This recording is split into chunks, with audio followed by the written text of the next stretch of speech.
Carol. Glad you liked what I did with the Canon Rebel images. I'm going to give you a brief demo here, showing you exactly what I did. So I've pulled out a selection of fresh RAW files that haven't been touched, and I'll open those in Bridge.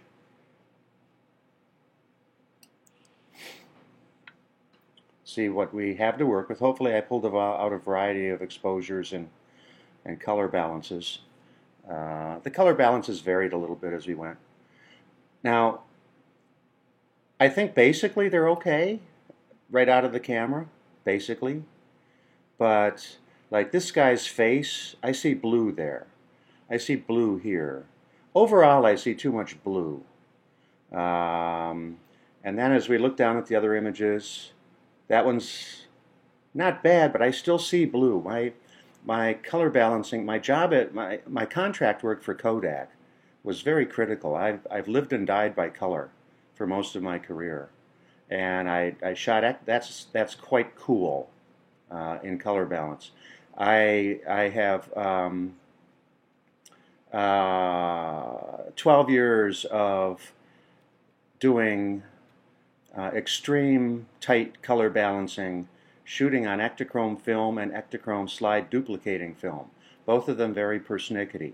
So it was a survival technique to learn how to take imagery from different sources, for one, and then blend them all into, to conform the look of all the different sources. So we're in Bridge. I'm going to select all of them, double click, and that'll open them in Camera Raw. So now we're in Camera Raw, and all the images came in. And I always start, no matter how many there are, by select all, and do the things that are going to be common to every image. Get that out of the way. And for this particular shoot, and I vary it all the time, for this particular shoot, in the sharpening panel in Camera Raw, I've got it 45, 1.2, and then noise reduction 45 and 50. And that's through testing. And I trust that implicitly. So that's already in my default settings for Camera Raw. That's my starting point. Okay, now we'll go back to the main panel, the one you're used to working in. And every one of them is going to get a dose of clarity. I put 20 into yours because I don't want to. I want to sneak up on the sharpening and the snappiness, and I think this suits you. Exposure. If the preponderance of the images are dark, I'll adjust exposure. But really, I do clarity. I always. You can see this brings detail into the highlights. So I never leave that at default. I always give it at least like a minus 20 or 30. And I tweak it image by image if needed. So high 20s is good. I bump up the contrast a little, not a whole lot. And I take note of the color temperature. We don't have RGB controls in RAW, but we have temperature and tint. And I look at the color temperature, 4550 is what it's given me as the default. And I do believe that that's what it gave me on all of them. No, 4600 there, whatever. It's auto color balance, so it jumps around a little bit. I'm going to go back to select all. And I know just from my cursory look that everything is kind of cool in color balance. So I'm going to be warming that up, and I almost always warm up color, except in the 5D Mark II. So using this one as a guide, and I'm going by eye, Cher. I can't do that for you, but I found through. Okay, here's too far, obviously, and here's too little. So we got to find the right range. And you sort of have to calibrate your eye. And I used to have a demo image up at the same time that I could look at and match to. So it was giving us like 4450. I'm just going to cut to the chase and tell you I went up to 55, 5600. Okay? and I'm happy with that. I only did it to the one, but now that I've used that one as a guide and I'm happy with what I see, it's a visual judgment. It's not an empirical measurement. Select all, and now there are different color balances. One I just changed, so it grayed that out because I've selected all, or blanked this the color temperature, because since I selected all, there's varied color temperatures that can't tell me one. If I click,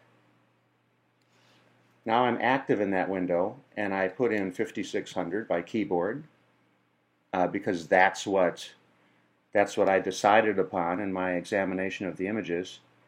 Hit the tab, and now they're all at 5600. And the tint on this particular one was 0. No green, no magenta. Sometimes that's quite different. If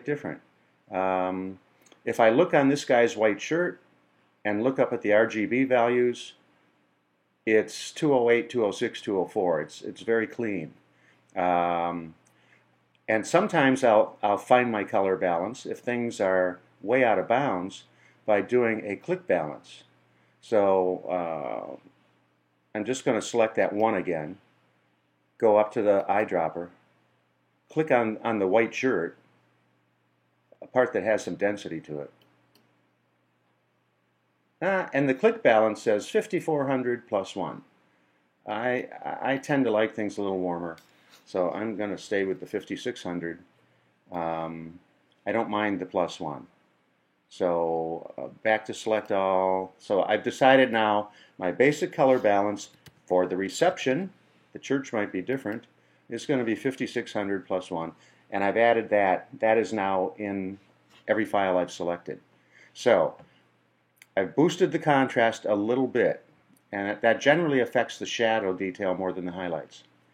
I've brought in highlight detail, a little more highlight detail. We got that white wedding dress with all the ruffles. And shadow is if needed. In this particular case, I did add a little bit of, and to see what that does, look at the black pants. See, the shadow detail is sort of like, this thing sort of echoes the image, the light dark, the highlight shadow detail in Photoshop, main body of Photoshop. You've also got blacks and whites that you can mess with, and I almost never touch those. So this is my basic settings.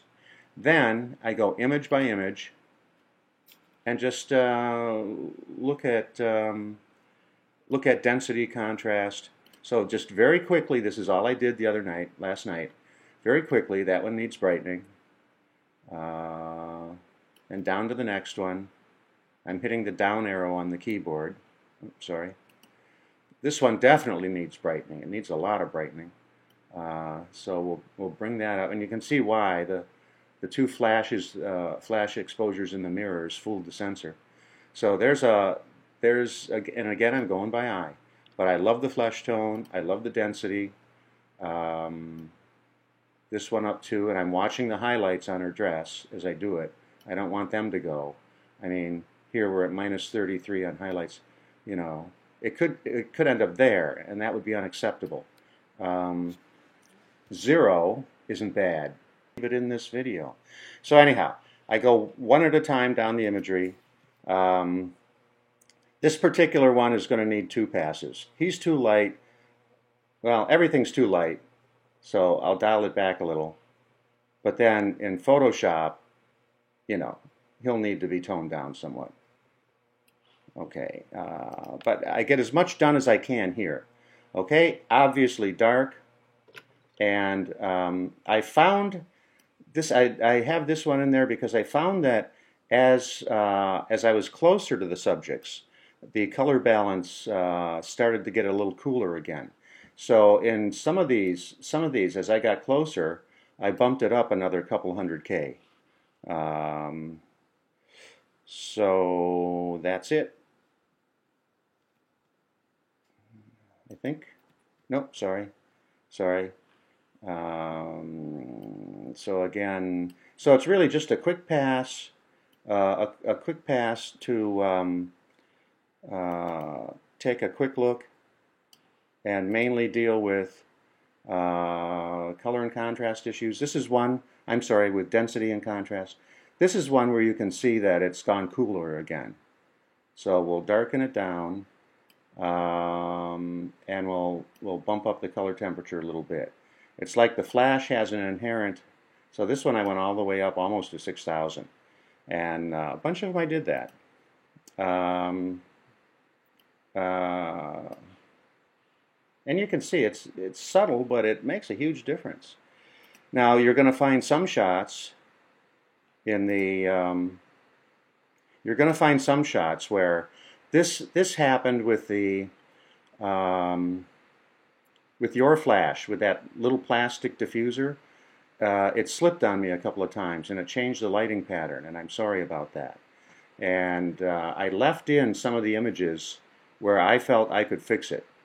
So if you want me to fix any of those, and what I would do, and again here, as I'm closer, the color balance gets cooler. I bump it up. If you want me to take this one in Photoshop and blend the exposure better, I'll do that because it was my mistake. This one's pretty cool.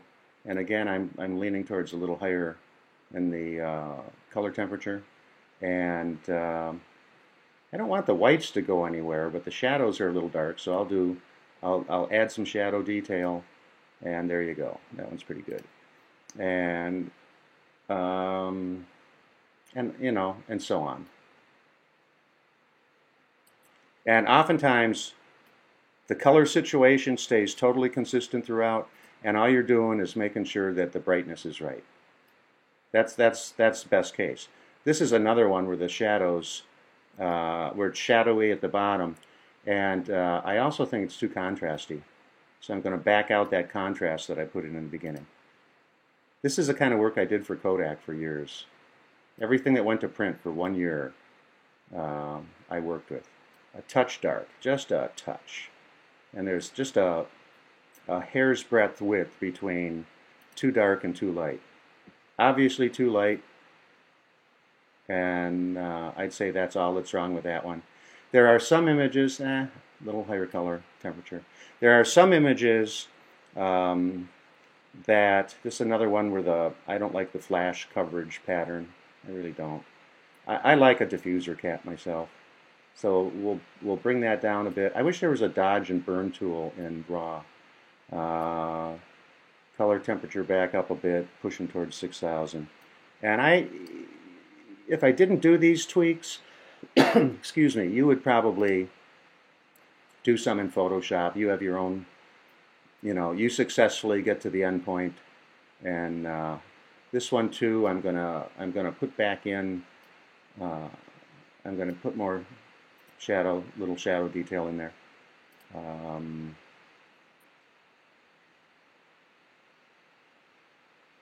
Yeah, that one's pretty much standalone okay. Okay, that's it. And then what I do for you will save the changes that I just made to the RAWs. We're going to save, and we're going to save them as digital negatives. And then one other thing I'm going to do is go here. This is the actual resolution of the Canon XSI Rebel, the Canon Rebel. But I'm going to oversample it by one step. So I set that. It's going to come out set to Adobe RGB color balance. I also do the high-res ones at Adobe RGB. All right, so now we go back, and we're in the Canon Rebel DNG folder. I'm not going to add a naming convention. It'll carry the same names as the RAWs, and we'll hit save. Oh, I only did one. So sorry. Select all. Save images. Save. And now it's going to write them all as DNGs. While it's doing that, if I go back to the Save Images palette and change it to JPEGs, then it will render them. But as DNGs, they're still RAW files. So when I send you DNGs, when you open one up, if you just double-click on a DNG, it'll launch Photoshop Camera Raw, and it will have the settings for that file that I put into place.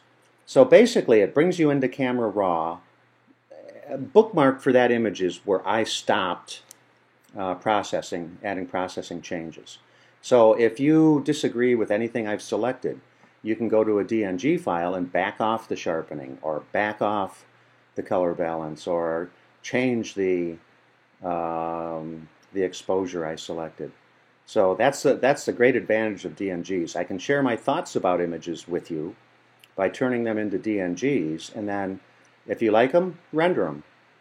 But the files for just this reception from the Canon XSI turned out to be 4.17 gigs, so I'm not sending that via uSendIt.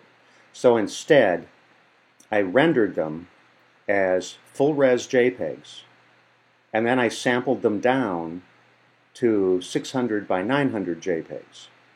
And then I used the 600 by 900 to build contact sheets.